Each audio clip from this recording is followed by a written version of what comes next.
ভিড় বকেয়া সরকারকে পুনরায় বিবেচনা করার নির্দেশ সুপ্রিম কোর্টের। অনেকদিন পর কিছুটা স্বস্তি পেল ভোডাফোন আইডিয়া।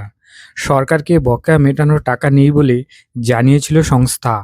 বার্তা দিয়েছিল সিংহভাগ মকুব করে তারা পাশে না দাঁড়ালে ব্যবসা বন্ধ করে দিতে হবে। দেউলিয়া আদালতে যাওয়া ছাড়া তাদের আর পথ থাকবে না।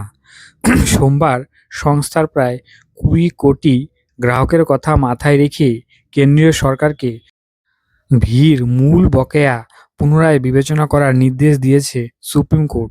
চলতি বছরের মার্চ পর্যন্ত ভিড় ঘাড়ে যাবতীয় অঙ্কের বকেয়া ছিল প্রায় ২.৪ লক্ষ কোটি টাকা।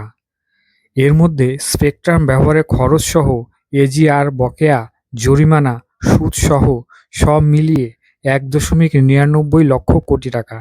সংস্থা দাবি করেছিল সরকারি হিসেব ভুল আছে। তাদের আবেদন অনুযায়ী কেন্দ্র এর আগে ভিড় কিছুটা বকেয়া মকুব করে ৪৯% অংশীদারি হাতেও নিয়েছে। এর মধ্যে বেশি দায়িত্ব নিতে নারাজ তারা। যদিও সংস্থা আরও প্রায় ৯,৪৫০ কোটি টাকা বকেয়া মকুবের আবেদন জানিয়েছে সুপ্রিম কোর্টে।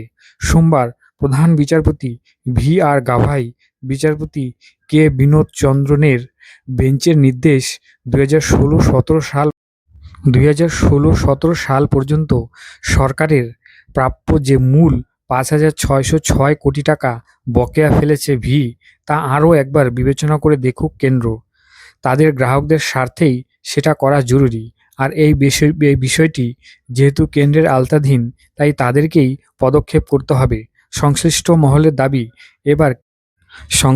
মহলের দাবি এবার কেন্দ্রীয় টেলিকম বিভাগ কী পদক্ষেপ করবে সেটাই আসল।